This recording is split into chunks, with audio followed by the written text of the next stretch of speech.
आणि नवीन दिवसाची नवीन सुरुवात आहे उबूडमधून.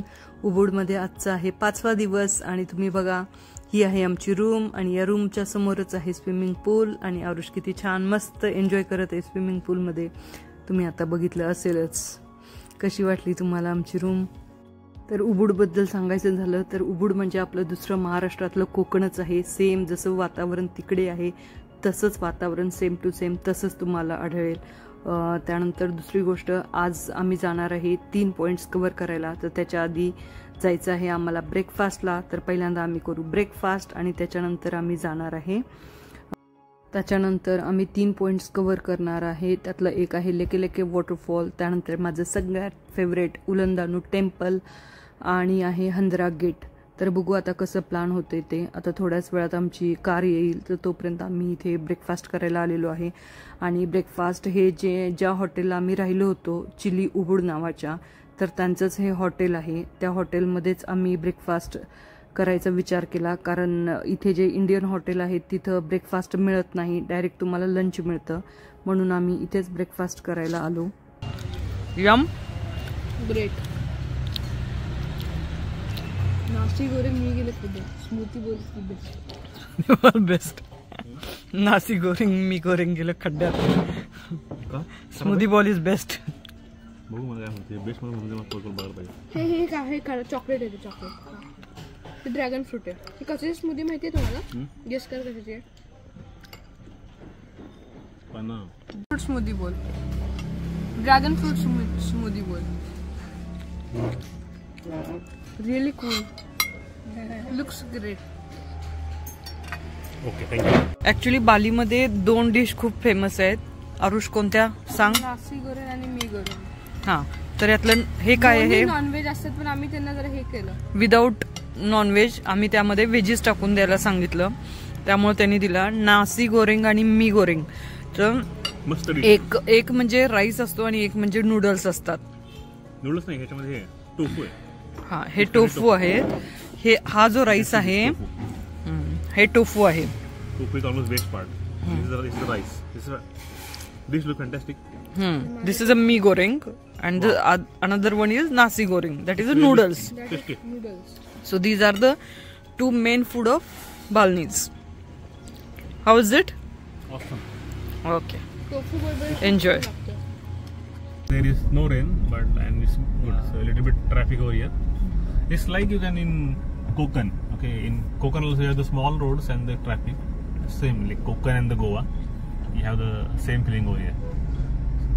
Yeah, so that's it. So let's see, we will cover all the points and let you know in the evening and we will show you how the lake. तर लेके लेके वॉटरफॉलला जायच्या आधीच आम्हाला रस्त्यामध्ये मंकी फॉरेस्ट लागलं. तर हे मंकी फॉरेस्ट वेगळं आहे आणि काल आम्ही जे गेलो होतो ते मंकी फॉरेस्ट वेगळं आहे. मोस्टली आम्ही काल जिथे गेलो होतो तिथे जास्त लोक जातात, इकडे कमी जातात, कारण इथले मंकी खूप वाईल्ड आहेत असं म्हणलं जातं. त्यामुळं इकडे प्रेक्षकांची गर्दी थोडी कमी असते. तर आम्ही जस्ट हे होतं म्हणून इथे हा व्हिडिओ घेतला. त्यानंतर आम्ही पोहोचलो लेके लेके वॉटरफॉलला. चला मग बघूया कसं आहे लेके लेके वॉटरफॉल. लेके लेके वॉटरफॉलला जायच्या आधी सुरुवातीलाच तिथे एक रेस्टॉरंट आहे आणि तिथला हा परिसर आहे.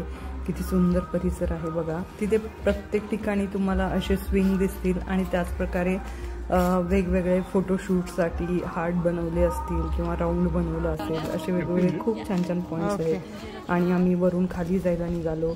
तर साधारण वरती आम्हाला सांगितलं की 20 मिनिटाचा रोड आहे.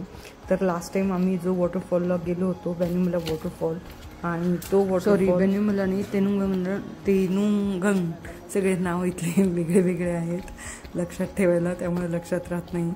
तर तो वॉटरफॉल आणि या वॉटरफॉलमध्ये फरक आहे. तर तो होता तिथे सगळ्या सिमेंटच्या पायऱ्या होत्या आणि आर्टिफिशियल मानवनिर्मित अशा त्या पायऱ्या होत्या खाली वॉटरफॉलला जाईपर्यंत.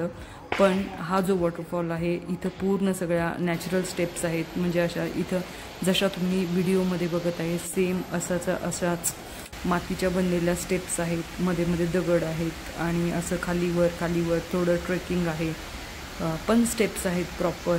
आणि खूप सुंदर अप्रतिम असं मस्त एकदम फ्रेश ऑक्सिजन मिळतो. आणि हा बघा वॉटरफॉल आणि तुम्ही 15-20 मिनिटांनंतर लागतोच जाईल. तर अर्ध्या तासानंतर तुम्हाला व्ह्यू मिळतो. अप्रतिम व्ह्यू आहे हा लेके लेके वॉटरफॉलचा. अतिशय सुंदर वाटला मला हा वॉटरफॉल, कारण मला ॲक्च्युली ट्रेकिंग आवडतं. भलेही मला कंटाळ येतो किंवा थकल्यासारखं वाटतं, पण मला ॲक्च्युली हे असे जिथे ट्रेकिंग करायचे असतात असे वॉटरफॉल मला आवडतात. ट्रेकिंग म्हणजे खूप अवघड असं काही ट्रेकिंग नाही आहे, पण अशा स्टेप्स आहेत. आणि थोडा वेळ तिथे मस्त आम्ही वॉटरफॉलला एन्जॉय केलो आणि परत बॅक टू वरती यायचा हा रोड आहे. आणि वरती येताना मध्ये मग आम्ही एका ठिकाणी ब्रेक घेतला. आणि ब्रेक घेतला म्हणजे तिथं आम्ही काय केलं तर नारळ पाणी पिलं, कारण थोडीशी एनर्जी गरजेची होती. कारण ज्या दिवशी आम्ही गेलो ती मला ये ह्याच्यामध्ये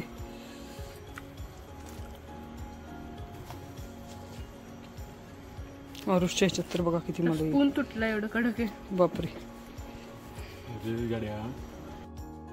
वॉटरफॉलवरून रिटर्न येताना इथे मध्ये एक कोणता तरी कार्यक्रम होता.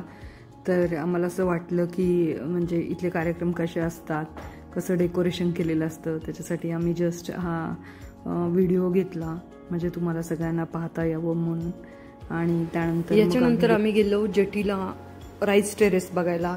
ॲक्च्युली हा पॉईंट तुम्ही नाही बघितला तरी चालेल, म्हणजे डिपेंड्स ऑन यू. तुम्हाला जर इथला सनसेट बघायचा असेल तर तुम्ही सनसेट बघू शकता, पण जर तुम्ही अलासुरुमला जाणार असाल तर तुम्ही इथं नाही गेलं तरी चालेल, कारण अलासुरुमला जे स्विंग आहेत मोठे मोठे त्याचा व्हिडिओ उद्या येईल. पण जर तुम्ही तिथे जाणार असाल तर इथे जायची काही गरज नाही आहे तुम्हाला. तुम्ही ठरवा, जर तुम्हाला जायचं असेल तर तुम्ही जाऊ शकता. तर आमच्याकडे वेळही होता आणि आम्हाला ॲक्च्युली बघायचं होतं. आमच्या स्पॉटपासून हे जवळ होतं म्हणून आम्ही ठरवलं की हा स्पॉट कव्हर करू म्हणून. तर आम्हाला आवडला. हे राईस टेरेस आहे, मस्त, खूप छान वाटलं, खूप सुंदर अप्रतिम असे फोटो इथे येतात. आणि त्यानंतर भाताची शेती कशी केली जाते ती पूर्ण प्रोसेस इथं तुम्हाला बघायला मिळेल. तर हे भाताची शेती बघायला म्हणजे ही राईस टेरेस बघायला पण एक नॉमिनल त्यांची फी आहे, एंट्रन्स फी. आणि त्यानंतर त्यांचे ते वेगळे वेगळे असे मॅप आहेत आणि त्या मॅपनुसार आपण ठरवायचं की म्हणजे ते वॉक करत आपल्याला फिरायचं आहे. हे जे रोड दिसत आहेत या रोडवरून असे त्यांनी प्रत्येक ठिकाणी ॲरो लावलेले आहेत.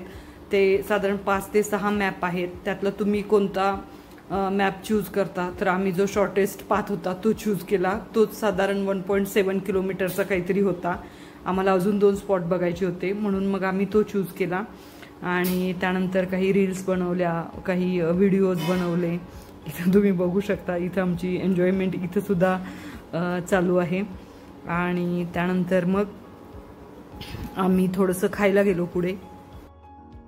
आणि इथं बघा, तुम्ही इथं बघू शकता त्यांच्या हातामध्ये कसं ते आहे कट करायचं मशीन ज्याला आपण म्हणतो. तर त्यांनी तो कसा राईस काढत आहेत इथं तुम्ही बघू शकता. खरंच म्हणजे अतिशय स्किलफुल वर्क आहे हे बघायला गेलं तर. हा आम्ही व्हिडिओ शूट केला, आम्हाला आवडलं म्हणून. आणि याच्यानंतर आम्ही गेलो थोडंफार खायला, कारण आम्हाला भूक लागली होती. तर आम्ही थोडं खाऊन घेतलं आणि गेलो पुढे. We guys are in love with this nasi goreng and tofu. हे पेपर रेग.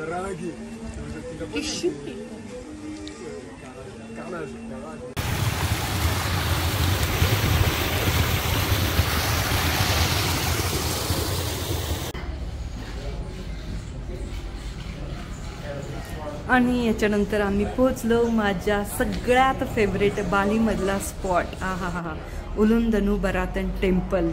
सगळ्या स्पॉटमध्ये जर माझा सगळ्यात फेवरेट स्पॉट तुम्ही विचारला तर हा माझा फेवरेट स्पॉट आहे उलुन दनु बरातन टेम्पल. अतिशय सुंदर आणि अप्रतिम असा स्पॉट आहे. मला अजूनही असं वाटतं की आम्ही काश ते राईस फील्ड मिस करून इथं जर लवकर गेलो असतो तर किती बरं झालं असतं. आणि खरंच मी तुम्हाला सजेस्ट करेल, तर तुम्हाला शक्य असेल ना तर ॲटलिस्ट एक नाईट तरी तुम्ही इथं स्टे करा. मी नेक्स्ट टाइम ज्यावेळी जाईल त्यावेळी नक्की मी 1 नाईट स्टे इथंच करणार आहे. मला खूप हा स्पॉट आवडला. तर हे साधारण 17व्या सेंचुरीमध्ये बांधलेलं हिंदू देवतांचं टेम्पल आहे. ब्रह्मा, विष्णू, महेश आणि देवी दानू, ज्याला आपण पाण्याची देवता असं म्हणतो, ती देवी दानू आहे. तर याचं हे अतिशय सुंदर असं मंदिर आहे हे. आणि याला वॉटर टेम्पल असंही म्हणलं जातं. वॉटर टेम्पल का म्हणलं जातं तर तुम्हाला पुढे ज्यावेळी तुम्ही इथं मंदिर बघाल त्यावेळी तळ्याच्या काठी हे मंदिर बांधलेलं आहे आणि इथं गेल्यानंतर तुम्हाला खूप थंड लागतं, असं वाटतं तुम्ही एका हिल स्टेशनवरती आलेलं आहे, कारण तुमच्या सगळ्या बाजूनी पाणी आहे, एक आयलंड असल्यासारखंच आहे हे छोटूसं, अतिशय सुंदर. आणि मी तुम्हाला सांगते, मी शब्दामध्ये अक्षरशः याचं वर्णन नाही करू शकत, इतकं सुंदर हे टेम्पल आहे. आणि हे गेट आहे, मला तिथं गेल्यानंतर अगदी असं ड्रीमी फील होतं, सगळे क्लाउड्स वगैरे खाली आलेले असतात आणि इतकं मस्त वातावरण, एकदम थंड वाटतं, एकदम हिल स्टेशनची फिलिंग. आणि या पाण्यामधलं हे टेम्पल एकदम मेस्मरायझिंग वाटतं, म्हणजे लिटरली अजूनही मी जर ते इमॅजिन केलं तर मला असं वाटतं की ते माझ्या डोळ्यासमोर आहे. आणि खरंच मला खूप आवडलं, मी शब्दात नाही सांगू शकत की मला ते किती आवडलं. आणि त्याच्यानंतर सगळ्यात महत्वाचं मी सांगितलं की तिथे ना ट्रेडिशनल म्हणजे ते ट्रेडिशनल कपडे घालून त्यांचे तुम्ही फोटो काढू शकता, अगदी जे रॉयल असतात ते, तर बालनीज क्लोथ्स. पण आम्ही ज्यावेळी गेलो त्यावेळी ते क्लोज झालं होतं आणि मी त्यांना खूप रिक्वेस्ट केली की प्लीज तुम्ही आम्हाला कन्सिडर करा आणि कस्टमर आम्हाला घ्या आणि आमचं फोटोशूट करा म्हणून. पण नाही, कारण अंधार झाला होता, तर अंधारामध्ये फोटो पण चांगले येत नाहीत, त्यामुळं त्यांनी नकार दिला. पण मी नेक्स्ट टाइम गेलं तर मी नेक्स्ट टाइम नक्की तिथे फोटोशूट करेन ट्रेडिशनल वेअरमध्ये, कारण ते फक्त मला 2च ठिकाणी दिसलं. एक म्हणजे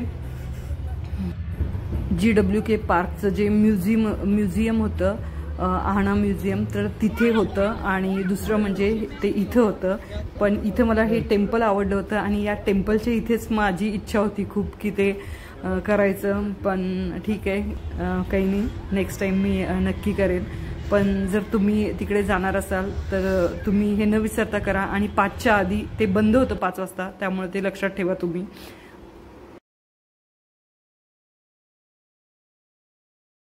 सगळ्यांचं फोटो सेशन चालू आहे आणि याच्याच शेजारी आम्ही आऊलचे आणि स्नेक हातात घेऊन फोटो काढलेत, तर बघा तुम्ही ते पण कसं आहे ते. हे बघा किती क्यूट आऊल आहे, खूप छान वाटलं, एकदम मस्त. आणि त्याच्यावरून हात फिरवला तर ते अगदी रिॲक्शन देतं मस्त, असं खूप छान असं हे आऊल होतं, आम्हाला खूप आवडलं. त्यानंतर एक स्नेक पण होता, त्याच्यासोबत पण आम्ही फोटो काढले आणि त्याला हातात घेऊन व्हिडिओज पण बनवले. पण स्नेकचा जर तुम्हाला फोटो किंवा व्हिडिओ हवा असेल ना तर तुम्ही इथं काढण्यापेक्षा तुम्ही तीर्थगंगा वॉटर पॅलेसला काढा, तर तिथे तुम्हाला याच्यापेक्षा मोठा साप आहे आणि साधारण 40 किलो वजनाचा तो साप आहे. तर तुम्हाला सापासोबत काढायचं असेल व्हिडिओ फोटो तर तुम्ही तिकडे काढा, मी सजेस्ट करेल तुम्हाला. आणि हे होतं माझ्या सगळ्यात फेवरेट आणि सुंदर असं टेम्पल आणि माझ्या बालीतला फेवरेट स्पॉट. आणि याच्यानंतर आम्ही गेलो हंदरा गेटला फक्त गेट आहे फोटो सेशनसाठी, बाकी काही नाही आहे. पण ते गेट तुम्हाला सगळ्या ठिकाणी तशा प्रकारचं गेट तुम्हाला मिळेल. तुम्हाला जायचं असेल तर तुम्ही तिथं जाऊ शकता हंदरा गेटला. तर हे तुम्ही बघू शकता, हे जे आहे हे आहे हंदरा गेट, हेच गेट आहे. आणि कसं वाटलं तुम्हाला इथं फक्त फोटो? आम्ही गेलो त्यावेळी संध्याकाळ झाली होती, त्यामुळे आम्ही इथं थोडंफार फोटो सेशन केलं आणि गेलो परत हॉटेलला. कसा वाटला तुम्हाला आजचा व्हिडिओ आवडला तर लाईक करा, शेअर करा आणि सबस्क्राईब करायला विसरू नका. Thank you so much guys, thank you.